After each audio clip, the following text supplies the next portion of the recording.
Okay, and we're rolling. Hello, everyone. This is the Hashtime Sports Podcast. I'm your host, Robert Lely, here joined by Dan. What's good? Yep.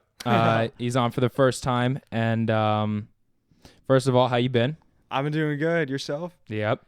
Coming off 2 wins. It's hard not to be doing good. But let's get into the most important thing. Daniel Jones, just initial thoughts on what you've seen overall. Overall, I think he can use some more work. I'm not totally on board with him right now. Yeah. I don't think we should abandon ship yet. I think he needs just a little more time and maybe another set piece on offense. Mm-hmm. And maybe we can see what goes from there for the rest of the season. Yeah. And just on that topic real quick, if you were to address the help that Daniel needs, what would be priority number 1 for him? Offensive line. Really? Yeah. So who do you want out? Who do you want to change? Nate Soldier. He's not playing. And that's good. No, but well, Andrew Thomas has been starting. Obviously, we need to get rid of Soldier because his cap room it's kind of killing us. But yeah, that massive contract killed. Yeah, exactly. Whatever we have left. Yeah, Dan, can you just move the mic a little closer to your face? Yeah, that's good. But yeah, so Soldier, obviously he needs to go because of his cap. But starting O-line, so you have Andrew Thomas, Shane Lemieux, Will Hernandez, Nick Gates, Kevin Zeitler, Cam Fleming, and Matt Pert. Obviously, Andrew Thomas has been disappointing, but recently he's been doing well. We'll get into the whole Colombo thing. But Thomas recently has been doing well. He had his best game against Tampa. Then he had a really good game against Washington, and then had an okay game against the Eagles. But he's trending in the right direction. He's not where I'd like him to be for the 4th overall pick, but just in terms of like his play and how he's done recently, I think he's good. Shane Lemieux and Will Hernandez is interesting because every time Lemieux has been in, the offensive line has played better. I don't know if that directly correlates to the offensive line as a whole, because I still think Will Hernandez is a better player than Shane Lemieux, but hang on, I'm just trying to see these levels. All right, we're good. But yeah, I obviously like what I see out of Shane, being that he's a 5th round guy, right? Yeah. Yeah, so that's really important to see. And Gettleman, yeah, he's definitely dropped the ball on a few picks, but you like what you've seen in recent drafts. We'll get into all of his draft stuff later. Center, I love Nick Gates. Yes. I love Nick Gates. We need to keep him. Yes. I think he's our guy going forward. I think so too. And it's so important that you have a good center. People always talk about left tackle. They talk about the outside, but center really matters more than people would think. You manage the entire offensive line, and you also set the tone. And Nick Gates has done a phenomenal job at setting that. And I knew he was for real when he started fighting with Aaron Donald. I was like, only a psychopath grabs Aaron Donald's face mask and starts shaking him around. Yeah, that was an interesting sight to see. Yeah, that was scary for sure. But it just shows that he's not really afraid to get into it. Yeah, exactly, and that's what I love from him. We need more players like that on our team, I feel like. Yeah. Because if you have guys going after other guys that mess with teammates, you need to have that chemistry there where it's like, I got your back and you have my back. Yeah, exactly. So obviously that's important. And just, you watch him game after game, he's just laying dudes out. Yeah. Especially on screens and stuff. He's destroying dudes. So you love to see that from Nick Gates. Kevin Zeitler, there's not much to say about him. He's pretty good. He's overall, we brought him in, traded Olivier Vernon. I don't even know where he is right now. So I think he's still in Cleveland. He is? Yeah, well, he's either in Cleveland or they actually let him walk as that contract. Oh yeah, that was a big contract. So I think Gettleman got away with a good one there. Zeitler's been by far the best player on our offensive line, the most consistent. And then right tackle is interesting because Cam Fleming, we know what we're going to get from him. He's okay. He's going to give up the outside on pass blocking, but he's solid. He's not good, but he needs more work. Exactly. But he's kind of at that point, though, where this is all you're going to get from him. But Matt Pert, I'm a lot more excited about, and I don't know why he's not getting any playing time. He's getting I think last game, I think he got like 4 snaps the whole game. Maybe he's not ready yet because he was a 3rd-round pick, and the one knock on him coming into the draft was his play strength and that it might not be up to par. But whenever I see him in the game, he's definitely outperforming Cam Fleming. Oh yeah, for sure. Yeah. Just obviously, and he's such a specimen. He's 6'7". Everyone talked about Mekhi Becton and how good he was just because he was so big. Pert's almost as tall and has longer arms than Mekhi Becton, and I was super surprised to see that. But I think he needs to get much more playing time because I think his pass blocking is better. He's more aggressive in the run game. He destroyed Ryan Kerrigan on a reach block. Just put him in the ground. So, yeah, I would like all the younger guys to start soon enough. Zeitler is going to be on the way out soon. Cam Fleming is obviously not the answer. But if we get all these guys in here, I think Will Hernandez will be the oldest one on that offensive line at 26, I think he is, or 24. I'm not sure. But to have such a youthful group on the offensive line is really reassuring to see that this team might be bad, and obviously the record shows that, but they're definitely trending in the right direction in terms of the play of their younger players. So offensive line. Tight end, I don't even want to get into it because I think Evan Ingram needs to leave. I think you know what you're gonna get. He's a big play kind of guy, but when it matters in the fourth quarter, he's not gonna get you there. Caden Smith just got COVID actually, so yeah, we're not gonna get into that one. Yeah, that one's self-explanatory. Yeah, exactly. Him, Dante Pettis, Graham Gano, Riley Dixon, and the long snapper. I don't know his name, but yeah, they all got it. So that really sucks. That hurts to see.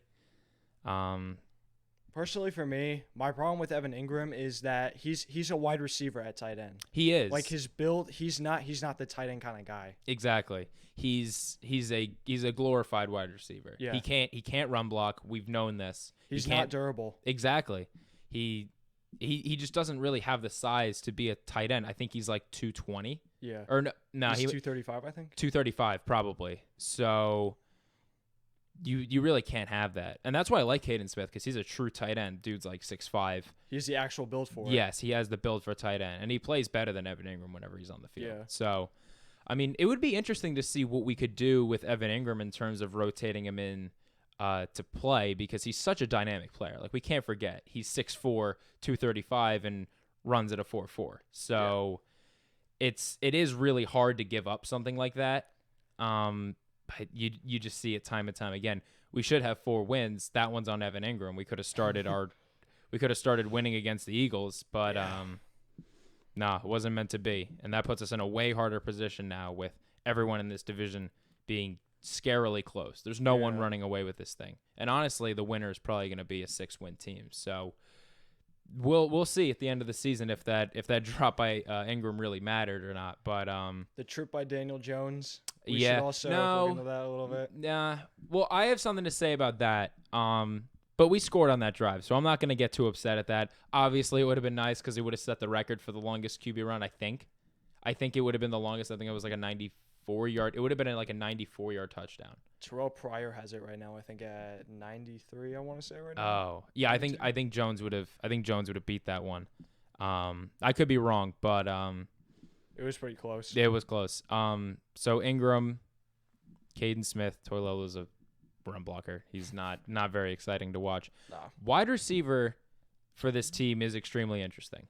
Darius Slayton, I'm gonna be honest, is probably my favorite receiver on this core right now. Really? Yeah. Do you think that Darius Slayton could be a wide receiver 1? Do you think he has wide receiver 1 potential? In the future, yes. I think he could get there. Yeah. I don't know what it is about Slayton because his route running is good. His speed is top tier. He just can't get any separation. Every time he's making catches, he's super contested. Yeah. And he's not – I mean, he's coming down with it sometimes, but he needs to make space. I don't know how he doesn't because he's such an athletic freak and he's such a good route runner, but he can't get any separation. And that's where him and Shepard differ because Shepard is not nearly as fast, but he can get separation on almost any route that he runs. Yeah. Obviously, Slayton is good, but I think we bring in someone in the offseason. What would you do? Let's say Darius Slayton, he's not really what we're looking for. We want to address wide receiver. What would you go with? Would you go with the draft or offseason, and which one would you pick out of both? If Slayton's not at what we want, I would address that, obviously, because we need pieces around Daniel Jones so we can assure that Daniel Jones is like our franchise quarterback going forward. But I think we should start looking at the free agent market for receivers now. Yeah. However, I think we should also look at the draft too, because the Golden Tate situation the last few weeks. Yeah, he's the one I definitely want gone because he's just an extra slot guy that we don't need. Yeah. Shepard I want being he's the slot receiver. Tate, obviously he wasn't brought in here to stay long term. We're not going to keep him until he's 34. So even if we could trade him for like a 7th round pick, I think that would be a win. But throughout the free agent class, there are 3 or maybe 4 that are really important. You have Allen Robinson, Kenny Golladay, who is Corey Davis from the Titans. Yeah. And you have who was the other one? No, it's just it's those 3. So out of those 3, I think Allen Robinson, obviously, he's the number 1 out of there. For sure. He's a super established wide receiver. Even though we got locked up by James Bradbury, we'll address the defense. But obviously, I would want him. Him and Golladay, we would have to pay super big contracts to because they're both super established. Corey Davis is that kind of guy who's not – because they have their wide receiver one. A.J. Brown is their wide receiver. Corey Davis probably won't get re-signed. They're probably going to look to address in the draft. So I think all 3 of those guys would be interesting. I would lean more to the draft, either Jamar Chase or Jalen Waddle. Because Waddle, he had the injury. I think he's going to come back. He's going to be fine. He's going to be 21 or 22. So it's not time to develop. Yeah, exactly. It's not season ending. The dude that I would be thrilled about is Jamar Chase because I watched him at LSU last year because I watched Joe Burrow's games. And every time that Joe Burrow would run out of the pocket, magically, Jamar Chase has 20 yards of separation and nobody's even around him. Every time. Every time. And these weren't designs. This is when the play broke down. Burrow had to roll out.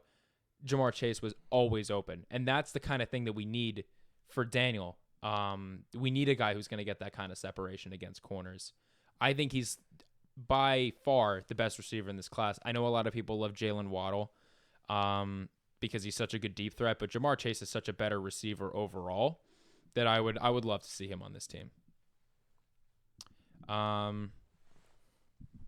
So obviously, I think receiver on the offense is the first position we need to address. Yeah.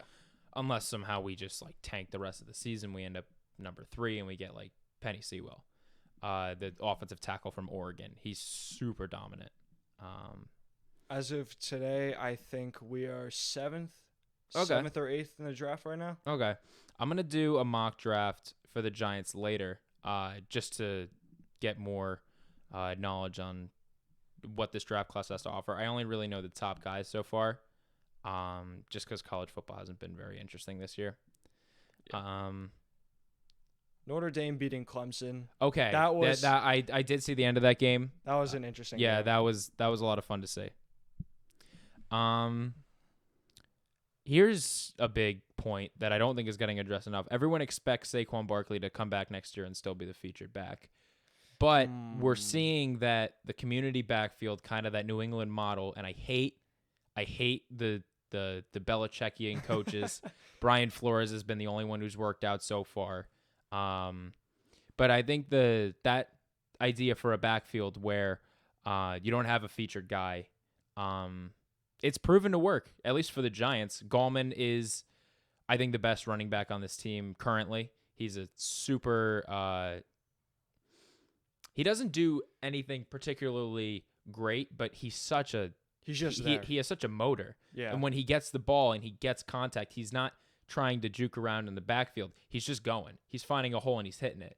And sometimes he'll hit the wrong hole and he won't really go anywhere, but he's so at 210, he's such a powerful dude that he can break tackles, he can make space. Alfred Morris has looked pretty great. Yeah. These past couple of games, limited snaps, but he hasn't looked bad. He hasn't looked like the 30-year-old running back that he is. Dion Lewis, he's a third down back. He's not. Yeah. He's disappointed me so far with the fumble on that draw play in the Eagles game. That could have also won us the game. The problem I have whenever we sign a running back Mm-hmm. that came from New England, Yeah. they never perform to what we think, because we had that same problem with Shane Vereen a few years ago. Oh, true. Where Vereen was really good in New England, and then he came to New York, and almost every down he played, he was going backwards instead of forwards. Exactly. Yeah, that is the same Dion Lewis model. And obviously, we don't have the offensive line to make them look like the running backs that they were in New England. Yeah. But I like the idea more. But what do you do with Saquon when he comes back? Because next year he's on the last year of his rookie contract. He's going to be looking for probably 18 mil a year over 4 or 5 years. So what would you do in that situation given his contract? I would definitely try to bring him back, but at the same time, I would kind of try to lower the value because he didn't play really that many games this year because of the injury, obviously. Yeah. And next year, who knows? We might keep him out for a couple games just to be on the safer side. Mm-hmm. So I would kind of be in that double-digit range for his contract, but maybe not 18 million. I'd be thinking something like 13, 14, just so we have like an insurance on him. If he gets hurt again, we didn't spend so much money. Yeah, on exactly. But that's where I kind of like the other backfield option, is because like that community backfield, you don't have to pay a guy that much to be in that system. And obviously, you've heard the reports that Judge has been working with the offensive line the past few weeks. You know the whole Mark Colombo situation, right? Yeah. All right. But I mean, the running game has looked good. It's looked a lot better, obviously, than it was week 2, 3, 4. Oh yeah. But I like where the team is headed. I don't necessarily love the Belichick model that we're going for, but Judge I think is his own guy. He's different than the Matt Patricias and the all the dudes who have come out under Belichick. But only time will tell with Saquon, and it'll just be interesting to see what happens with him, because I don't necessarily want him coming back. I think they should definitely look to trade him, because he still has great value. He's still, I think he's still probably top 5 in the league in terms of running back. I just don't think running back is that important anymore. It's not that. It's almost becoming the new fullback, where you don't need a fullback in football anymore. You don't really need a running back either. You need a couple of guys who can do that job out of the backfield. They're just like shorter receivers, and they can just make stuff happen, and you don't necessarily have to pay them over the top to have them perform well. So I think the model they're using now is good. And I think that kind of covers the offense. We'll go through the defense because there's not a ton to talk about. Well, maybe there is, because we have 2 guys coming back, O'Shane Ximenez and my favorite player from the draft, Xavier McKinney. Yes. I am so excited. I can't wait to see him play. It's going to be fun. I'm so excited. I think they're going to work him in slowly. He's obviously not going to come in and start first week, because the broken foot, that could snap. That could go bad really quick. But I'm just so excited to see what he can do, because we've been missing. He's almost a mix between Jabril Peppers and Logan Ryan, where he can play the box well enough to move him down, but he has the wherewithal to play both sides of the field and to be that deep safety that we kind of been missing. Yeah. So obviously super excited to see him come in. Aggressive hitter, good tackler. Angles in the open field might not be the best, but that's something that just comes with time. And what I love about him is that he's so versatile. I don't know how many sacks he had at Alabama, but I know that he was a threat in the pass rush. And we know Patrick Graham loves to send people blitzing who aren't supposed to be blitzing. Logan Ryan has like 3 sacks on the year. Yeah. Isaac Yiadom has a sack. And with no real stud pass rusher, he's managed to generate the 6th amount of sacks in the league with this team. So I'm super excited to see what Betcher can do with him, because he's so versatile. I think Xavier McKinney is going to be like Landon Collins, but better than Landon Collins. Like, I don't say Landon Collins because he scares me. I don't want a dude who can't cover a tight end. Obviously, man, I was calling for Collins' retirement, or for him to get traded. That I watched the game, him against George Kittle, and George Kittle's a good tight end, but Jesus, you can't make him look like that. Oh no, that was an atrocious. Since that 49ers game, I forget what year that was, but I knew Collins was not the answer. Dude can't cover, but that's what McKinney offers. He offers that good tackling and those coverage skills, and I think that'll pair super well with Logan Ryan and Jabril Peppers because those two have been phenomenal this year. Oh yeah. Closing out the Washington game, 2 back-to-back interceptions. Perfect. Exactly what we needed. It is. Peppers has been coming into his own as a coverage guy. Obviously, he's a good tackler, but recently tight ends haven't really been doing a whole lot against the Giants. And I think that's mainly due to Peppers. His coverage has gone up tremendously. Logan Ryan, he's a converted corner, so obviously his coverage is going to be good. The back half of the secondary isn't what I'm worried about. We have too many safeties, honestly, which isn't it's not a bad problem to have because you have Julian Love still. Yeah. You have Logan Ryan, you have Jabril Peppers and Xavier McKinney. So you got 4 guys, and really at max you need 3. So it's going to be interesting to see which one of those guys kind of rotates in, and then comes out. But the most important part I'd like to address is that cornerback 2 spot because God, I don't like Isaac Yiadom. I do not. I mean, you traded him for a 7th round pick. It's what you're getting. Like you know the value you're getting. We brought in that guy, was it Quincy Wilson from the Colts or no from the Jets? Traded a 6 for him. But outside of Bradbury, who there's not much to say about him. He's been phenomenal. But outside of him, we don't really have that slot corner yet. Darnay Holmes was supposed to be the slot guy. He hasn't really emerged as that lockdown corner that we'd like. He hasn't given up any touchdowns, but go back and watch the games. He's given up big plays. Yeah. But that corner 2 spot is really hurting us because we're playing teams that have more than one good wide receiver. And a game specifically that I'm thinking about coming up is the Seahawks game, where you have Tyler Lockett, who is mainly a slot guy, but then are we gonna have we're gonna have Bradbury follow DK, I would assume. Probably, I would hope. He scares me. But we don't really have that guy who we can be confident in on the other side of the field. Obviously I don't know. This is a very weak free agency class for corners. I also don't know many corners in the draft, but that is obviously it needs to be a focal point this offseason as you know what to do. And one interesting thing that I think they could do, and I'd like to hear your thoughts on this, which one of our safeties, specifically Logan Ryan or Julian Love, would you like to see move to that corner 2 spot? Because I think they can both fill that role well throughout the season. I think I would put Logan Ryan at a corner spot, more or less because the experience is there.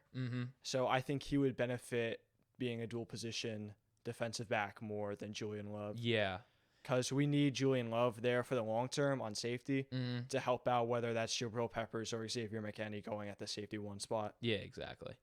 I think he would definitely, he's a veteran. He's got the experience. One interesting thing I was thinking about was it never made sense to me why we moved Darnay Holmes to the slot. Obviously, he has the build. He has the athleticism. And at this point, slot corner should be its own position.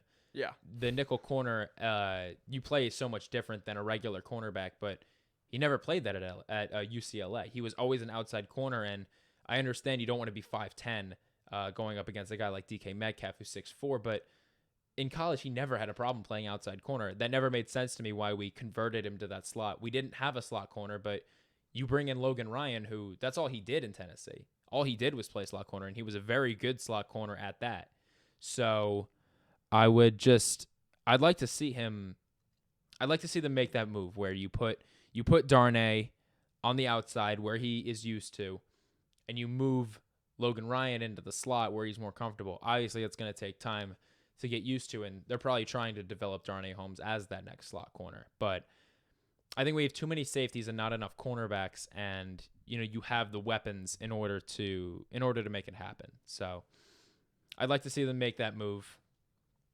Do I think it's going to happen? Probably not. We're probably going to start Yadam or Ryan Lewis at corner, and it's going to be horrible.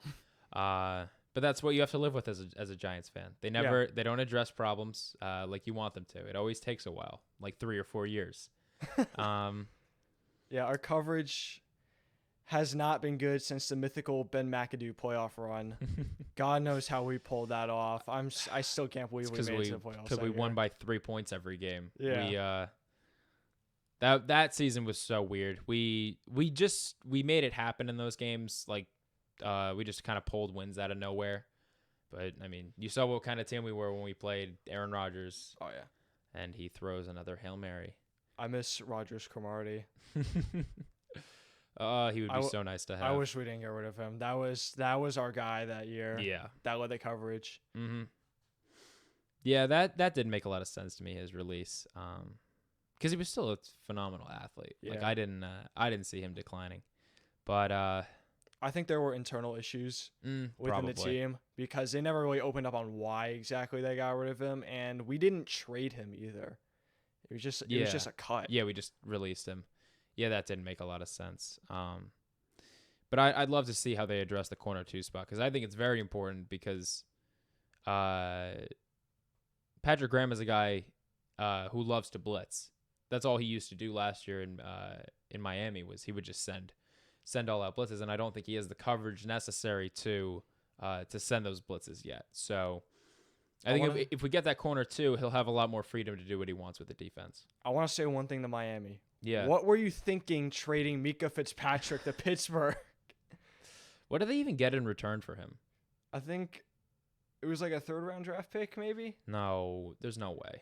There's no way they only got a 3rd. It was a 3rd and a 5th, I think, or something really random. I don't remember. That's unfortunate. It was basically a bag of chips. Oh my god. And a half-drinking Coca-Cola can. That's so bad. Oh my god. Yeah, because he's phenomenal. Yeah, the Steelers are currently undefeated right now, which 10-0. That's probably the thing that surprised me the most this season. The Steelers, they're a fake undefeated team. You think so? I think so. I don't know. They just don't. They don't strike me as undefeated. Yeah, you beat the Jags 27-3. Who hasn't? That's fair. It's fair. not. Well, all right. They were close with Green Bay last week, but like they've beaten. You beat the Giants. You beat us. They beat the Ravens twice, which the Ravens are an imposter team, bro. They kind of are. They kind of are a fake team. I watched the Steelers-Ravens game the other week in the barbershop when I was getting a haircut, and Lamar Jackson, I don't know where his head was, but one of the interceptions he threw, he just tossed the ball in the air thinking someone was there, and out comes a safety, bringing it back almost all the way. It's terrible for my fantasy team. Awful. Awful, awful, awful. So secondary, we've addressed. Linebacker is just, I can't. I like Blake Martinez, but he doesn't do anything. He can't cover sideline to sideline. No. He's so slow. So is David Mayo. He's obviously a guy who's going to get replaced. And this is an interesting position because we have options in the draft, mainly Micah Parsons out of Penn State.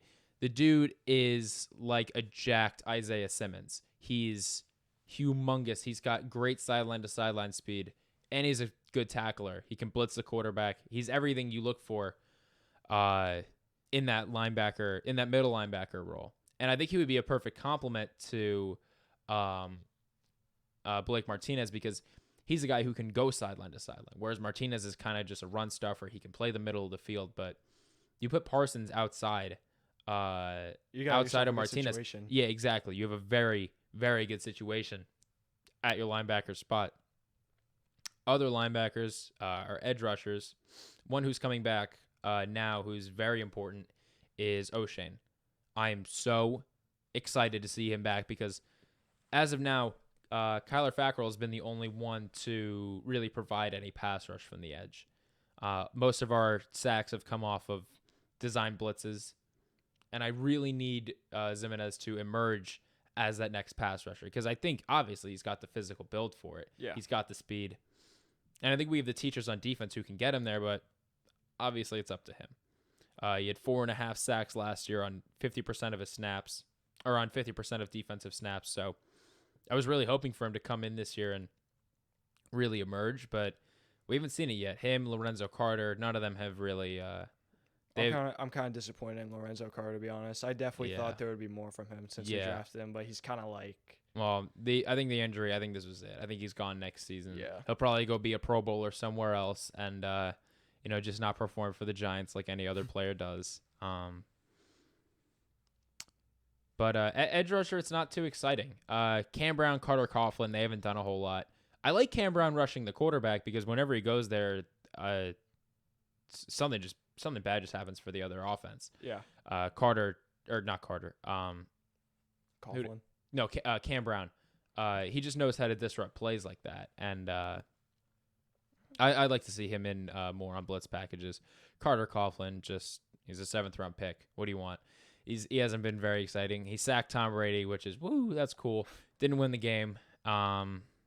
That's mainly on the back of Daniel Jones. The defense did pretty good against Tom Brady, but we should have won that Tampa game. I'm kind of upset over that still. Exactly. We should have won the last 5 games. Obviously those were on Daniel. A lot of them were. Eagles game, Evan Ingram. Yeah. But going back to linebacker, or pass rush in particular, there's one guy in the draft who I think might fall because he opted out not to play this season, and that's Gregory Rousseau. Have you heard of him? Have you seen any tape of him at Miami? Not really. Oh, well, go watch him when you go home. He is one of the most exciting pass rushers I've ever seen. Maybe more exciting than Chase Young when I watched his tape last year. He's just so powerful. He's raw, and that's what I think might. That's gonna be the difference maker. Yeah, exactly. That might tank his stock a little bit, but he's so powerful. I watched a play. I can't remember exactly who this was against, but he did a single arm jab or stab, whatever you want to call it, and usually that's just a way of getting the offensive lineman to bite one way or another, so you could rip by. He didn't do that. He used one arm to push the left tackle back into the running back and tackle them both to the ground with one arm. Wait, I think I saw that clip. Mm-hmm. That sounded really familiar. Yeah, so that's the kind of power you're getting with a guy like Greg Rousseau, and he's that pass rusher that we need. I feel like the whole theme of this team is we're missing that guy. We're missing either that disruptor on defense or that wide receiver one who can kind of either take the top off of defense or bury the other quarterback because we don't really have that. Our D-line, there's not much to get into because it's Leonard Williams, Dalvin Tomlinson, Dexter Lawrence. They're all not that much to talk about. Yeah, they're all pretty good. They're all good run stuffers. Leonard Williams, despite not really getting to the quarterback this year, he has 5 sacks. But we need that guy. We need that pass rusher that you have to game plan for. And I think it's important that we either trade up to get Greg Rousseau, or just do pick wherever we pick. But if we were going to trade up for anyone, I think pass rusher would have to be that position because it's the most important on the defense besides maybe corner one. Because you have to, or besides middle linebacker, because you have to get that guy who can, scare another team. We don't have any player on the defense like that who you really have to we have to watch out for this guy this week. Yeah. And the trade market, we're not going to be able to get someone like that on the trade market because pass rushers are becoming more and more valuable. They're so expensive. We don't have anything to give, let's say the Rams. We don't have anything to give the Rams to Aaron Donald. Yeah, exactly. We don't have anyone that we would give the Browns from Myles Garrett. Yeah, exactly. We don't have any trade bait that any teams could bite at. So our thing, I think we really need to rely on the free agency and the draft this year. Yeah, exactly. Or just start developing players that we already have, on practice squads and stuff, any diamonds in the rough that might stand out. I think we really need to start looking into that and start having our own homegrown players. Yeah. I think they might have found that in, what's his last name? I saw him playing last week. I was like, who the hell is this guy? 93 Harris.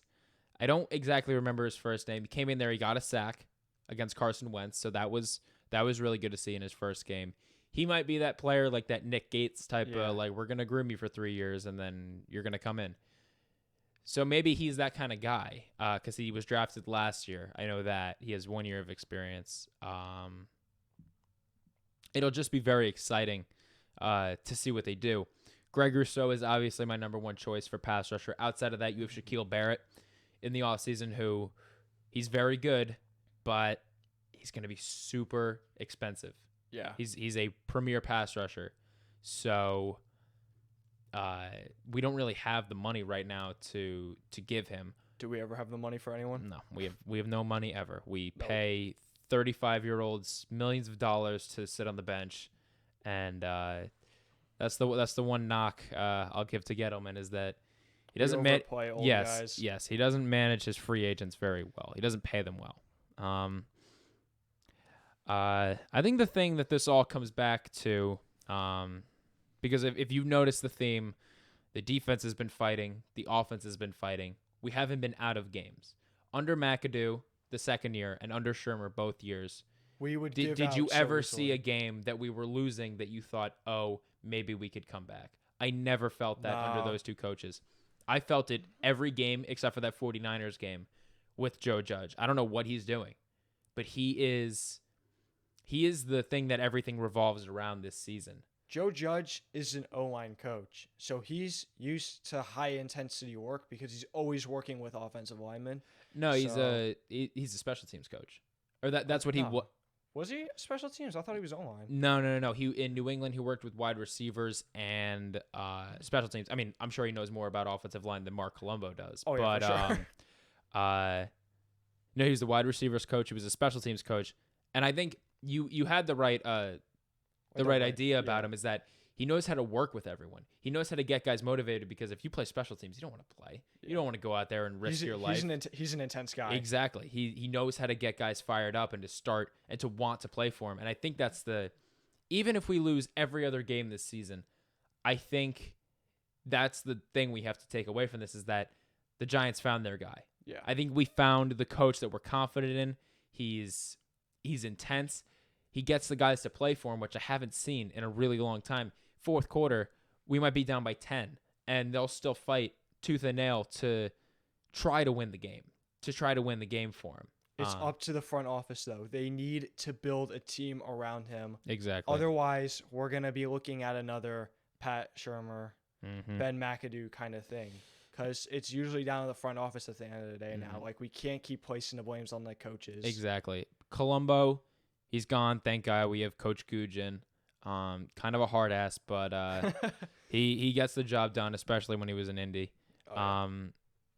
But Colombo, my whole thing with him is that I think he was too much of an offensive lineman to coach in the NFL. He inherited a great offensive line in Dallas when he coached under Garrett. He just let it get to him. Yeah, exactly.